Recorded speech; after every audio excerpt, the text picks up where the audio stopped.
Hey folks, my name is Steve. Welcome to TacMed TV. Today I've got a special guest with me. His name is Kevin Wiles. He is one of my former SWAT commanders here at the community where I work. And I've asked him to come in today and talk to us about some of the things that I guess his opinions on having a medical component within a law enforcement special operations unit. Kevin, my brother, thank you so much for coming out, man. Glad to be here. I really appreciate it. Since you've retired, I know I've talked to you about wanting to get you on the channel and everything and get your perspective from a, well, first, I mean, you were a team member. When I first got on the team, right. You were, were you one of the original members No, of the team? I came in as a sergeant before I ever tried out. So okay. I was not one of the original members. Okay. It had been around for a few years before I got on the team. Okay. And then, let me ask you this, because I just happened to think about this. Do you remember that day out at the water park? I do. When you were actually in one of the, I guess it was a Suburban or a Tahoe at that time with the police department.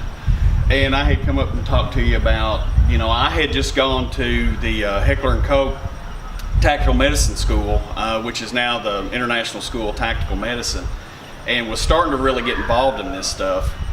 And I'd gone up to talk to Kevin about it. We were on a special detail. I think it was like sandcastles in the city or something like that. They were both kind of stationed in the parking lot. Yeah, just kind of hanging out, doing our public safety thing. And I remember coming up and having a conversation with you about. Were you already on the team at that time? I don't remember. I believe I probably was, because that was really the topic that we were discussing. And so it was, I think, not long after I'd gotten on the team.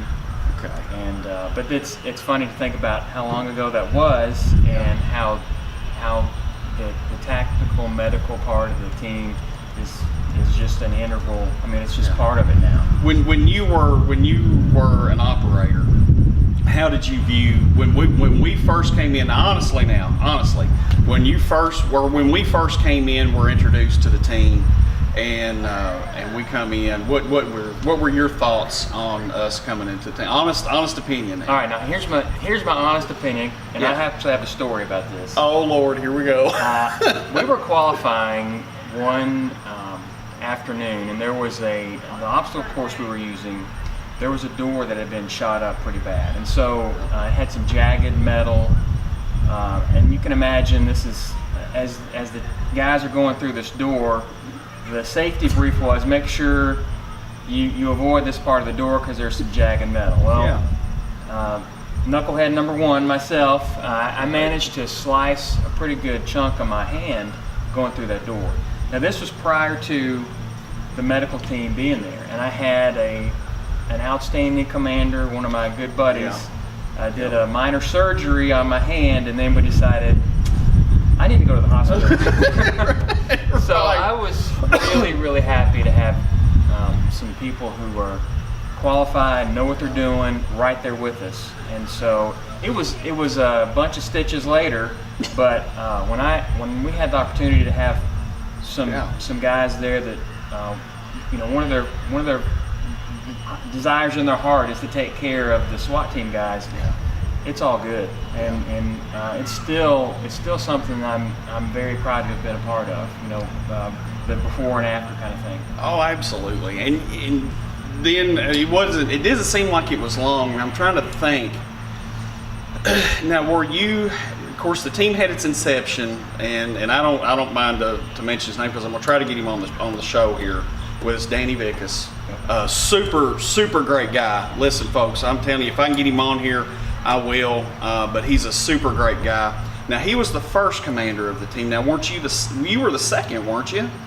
If I remember right. I think that's right. I think so. That sounds reasonable. And then Brett Hightower followed. Hightower, but then when he got deployed, I came back. And you had like about a 4-year run, almost a 4-year run, 3.5-3-year run as CRT commander, which is kind of unheard. It seemed like it's about a 2-year command stint.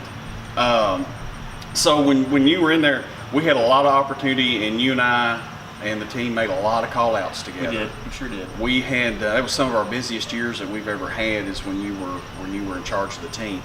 as a commander, how did you feel about once you moved up from that role from operator to commander?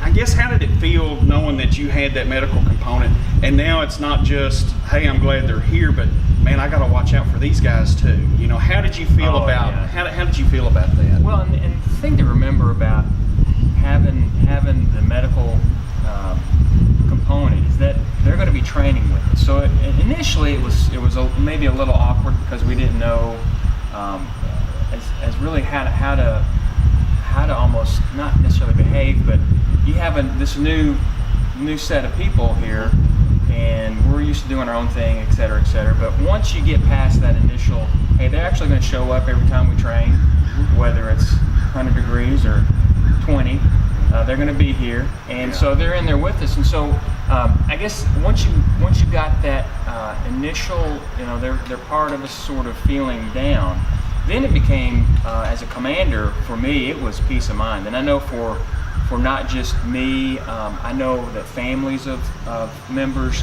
they appreciate having the people right there with us. I mean, in the inner perimeter, and there's just so many scenarios where I can think of. It was very, very helpful to have not the ambulance down the street in where it's safe, right, but up close where there might be some risk involved. But hey, they got the equipment, they've had the training with us, and they're going to be confident getting up there with us. So as a commander, I always appreciated the pre-planning that was always part of if we had a call out, we knew that the medical side, as far as the landing zone or just some of the logistics, I didn't have to worry about, because I knew that was already built into the way we would operate. And I guess also for a commander, you have to think about the priorities of life, and all that's kind of built in. And so knowing that the TacMeds were going to be there for the team, if something went bad, they got them. Also innocent people, even the suspects. Yes. I mean, it's just, it makes our community safer. And so as a commander of the team, it was just I guess emphasize that part of it is this makes us safer, and is going to make us accomplish the mission that much more effectively.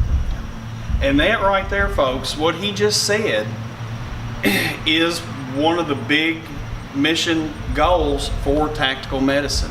It is to take some of that pressure off of the commander, to let them know that somebody qualified and competent is in charge of that medical aspect.